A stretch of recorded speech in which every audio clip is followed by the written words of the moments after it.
जिंदाबाद जिंदाबाद जिंदाबाद धर्मेंद्र यादव जिंदाबाद जिंदाबाद जिंदाबाद समाजवादी पार्टी जिंदाबाद किसान विरोधी है सरकार नहीं चलेगी नहीं चलेगी किसान विरोधी है सरकार नहीं चलेगी। और इस सरकार का विरोध हम समाजवादी लोग मजबूती से करते रहेंगे। किस अपराध में ना गिरफ्तार किए गए? किस अपराध में? सर किस अपराध में? सर किस अपराध में?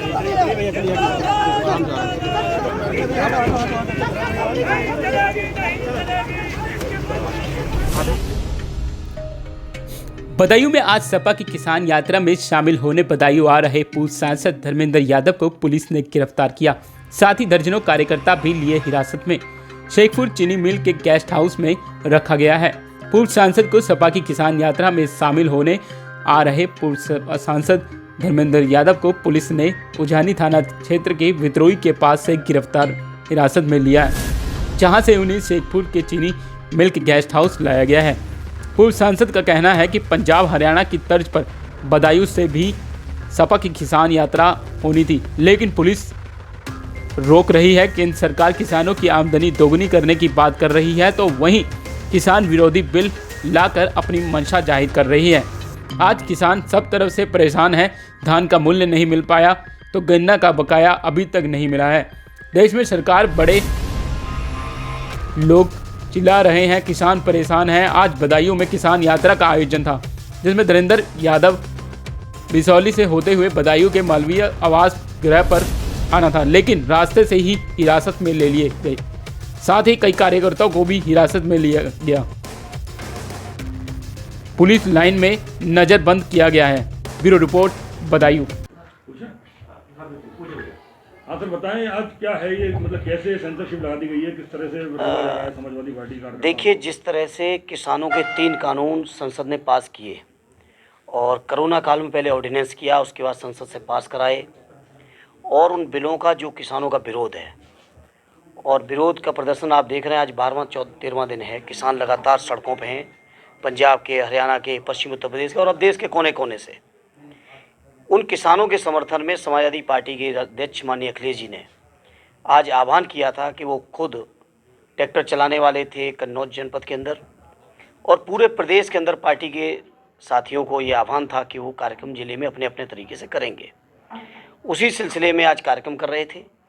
रात्रि में, मध्य रात्रि के बाद माननीय अखिलेश जी के घर की बैरिकेडिंग कर देना और पूरे उत्तर प्रदेश के समाजवादी साथियों के घरों में नजरबंद कर देना साथियों को, मैं समझता हूँ ये सरकार की हताशा है। और सरकार अगर ये सोचती है कि इन चीज़ों से किसानों की आवाज़ दबने वाली है, तो सरकार की गलतफहमी है, क्योंकि देश का किसान अब जाग चुका है। देश का किसान अब दोगुनी आय मांग रहा है।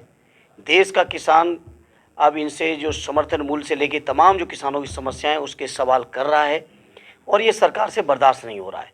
इसलिए दमनकारी नीतियां सरकार चाहे जितना भी चला ले, लेकिन किसान लोग अब जाग चुके हैं और वो सरकार को फैसले वापस लेने पर मजबूर करके ही छोड़ेंगे। क्या आप कह सकते हैं कि जिस तरीके से ये कानून लाया गया पूंजीपतियों को फायदा पहुंचाने के चलते, जो कानून में जो नियम किए गए हैं उससे सीधे जाहिर हो रहा है कि पूंजीपति जो कॉन्ट्रैक्टर है, जो फसल पे लोन भी ले सकता है, उसको जो है बेच भी सकता है, उस पर कोई कार्रवाई नहीं हो सकती अगर वो बीच में छोड़ के चला जाए, और किसानों के हक में कोई फैसला नहीं। देखिए, इसीलिए तो देश के किसान आज विरोध कर रहे हैं। जिस तरह से पूरा के पूरा बाजार कुछ चुनिंदा उद्योगपतियों के हाथों में दिया जा रहा है, मंडी की व्यवस्था जो किसान और उनके समर्थन मूल्य के बीच एक कंट्रोलिंग की पोजीशन में होती थी, व्यवस्था को ख़त्म करने के षड्यंत्र हैं। एमएसपी की बात कहीं भी कानून में नहीं लाई गई, तो इससे सरकार की मंशा साफ जाहिर हो रही है। सरकार चाहती है कि देश के किसान खेती और मजदूर बन जाएं और इस खेती के मालिक कुछ चुनिंदा उनके उद्योगपति मित्र बन जाएं। उसी नियत से ये कानून लाए गए, जिसका किसान विरोध कर रहे हैं। समाजवादी पार्टी आज सड़कों पे है और भी देश के विभिन्न राजनीतिक दलों द्वारा इस कानूनों का विरोध हो रहा है। तो क्या कारण है कि मित्रों को सहयोग और समर्थन देने की, उनको बढ़ाने की और किसानों को ख़त्म करने की षड्यंत्र है। यही कारण है कि देश के किसान आज जो पंजाब हरियाणा से किसान निकले हैं और वो इस बात को कह रहे हैं कि चाहे 2 महीने लगे या 6 महीने लग जाए या जितना समय लगे, हम लोग सड़कों पर रहेंगे। वो इसीलिए रह रहे हैं क्योंकि उन्हें पता है कि ये कानून उनकी खेती ख़त्म करने की नीयत से ये कानून लाए गए और जिसको किसान बर्दाश्त नहीं कर रहे हैं।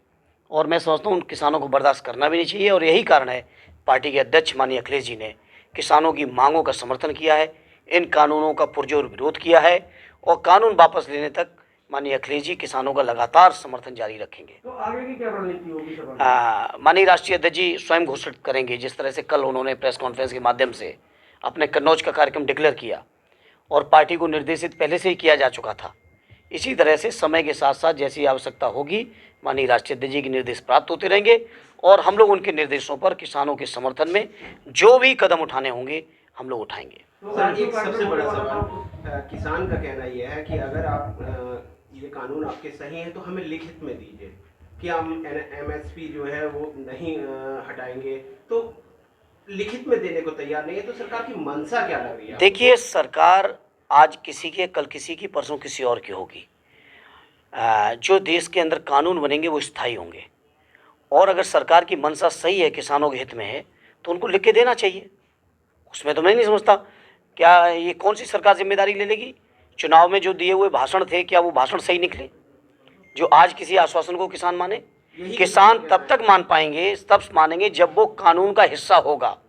Clause by clause, point by point कानून में आएगा, पार्लियामेंट से पास होगा और पहले तो ये किसानों की मांग है ये कानून वापस हो।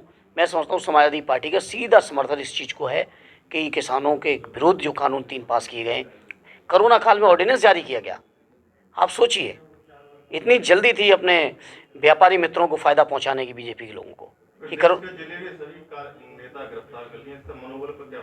कतई मनोबल नहीं गिरेगा। समाजवादी लोग वो लोग हैं, उस विरासत के लोग हैं जो 19 महीने से लेके 22 महीने, 24 महीने इमरजेंसी की जेल काटे हुए हैं। और वही नहीं, मैं समझता हूँ हर समाजवादी नेता जनहित के मुद्दों पर, शायद कोई नेता होगा जो जेलों को की यात्रा न किए हो। इन चीज़ों से समाजवादियों का मनोबल कभी घटा नहीं है, इतिहास गवाह है। और इस तरह की जितनी भी सरकार कार्रवाई करेगी, समाजवादियों का मनोबल और बढ़ेगा। स्वाभाविक है, सरकार के पास इंटेलिजेंस और तमाम एजेंसीज की रिपोर्ट होगी कि इन कानूनों को लेकर किसानों में आक्रोश है और समाजवादी पार्टी जो बात उठा रही है वो बात बहुत मजबूत और जनहित की बात है। तो इन्हीं को बर्दाश्त नहीं हो रहा कि समाजवादी पार्टी के लोग जब सड़कों पर होंगे, किसानों का सहयोग होगा, किसान साथ होंगे और केवल किसान ही नहीं, उनके समर्थन में समझता हूँ व्यापारी, वकील, डॉक्टर, इंजीनियर, शिक्षक, समाज का मजदूर, हर वर्ग के लोग निकलेंगे। और जब हर वर्ग के लोग निकलेंगे तो सरकार को फैसले वापस लेने पड़ेगा। और मैं समझता हूँ सरकार को फैसला हर हाल में वापस लेना ही पड़ेगा, तब तक शायद ये आंदोलन वापस नहीं होगा। तो दिल्ली के बॉर्डर पर जो किसान आंदोलन कर रहे हैं, क्या सपा उनके पास तक जाएगी या प्रदेश भर में सिर्फ जगह? समाजवादी पार्टी के राष्ट्रीय अध्यक्ष जी इस मुद्दे पर फैसला लेंगे। जहाँ तक किसानों के जितने भी मुद्दे हैं, उन मुद्दों को पार्टी ने समर्थन किया है। कल किसानों का आह्वान है 8 तारीख को भारत बंद का। उस भारत बंद को भी माननीय राष्ट्रीय अध्यक्ष जी ने पूरा समर्थन दिया है। किसानों ने जो मांगें उठाई, उन मांगों को पूरा का पूरा समर्थन है और उसी समर्थन के लिए आज खुद बैरिकेटिंग भी तोड़ के आज राष्ट्रीय अध्यक्ष जी, अगर आप अभी देखेंगे लखनऊ में पता करेंगे तो माननीय राष्ट्रीय अध्यक्ष जी सड़कों पर उतर चुके हैं।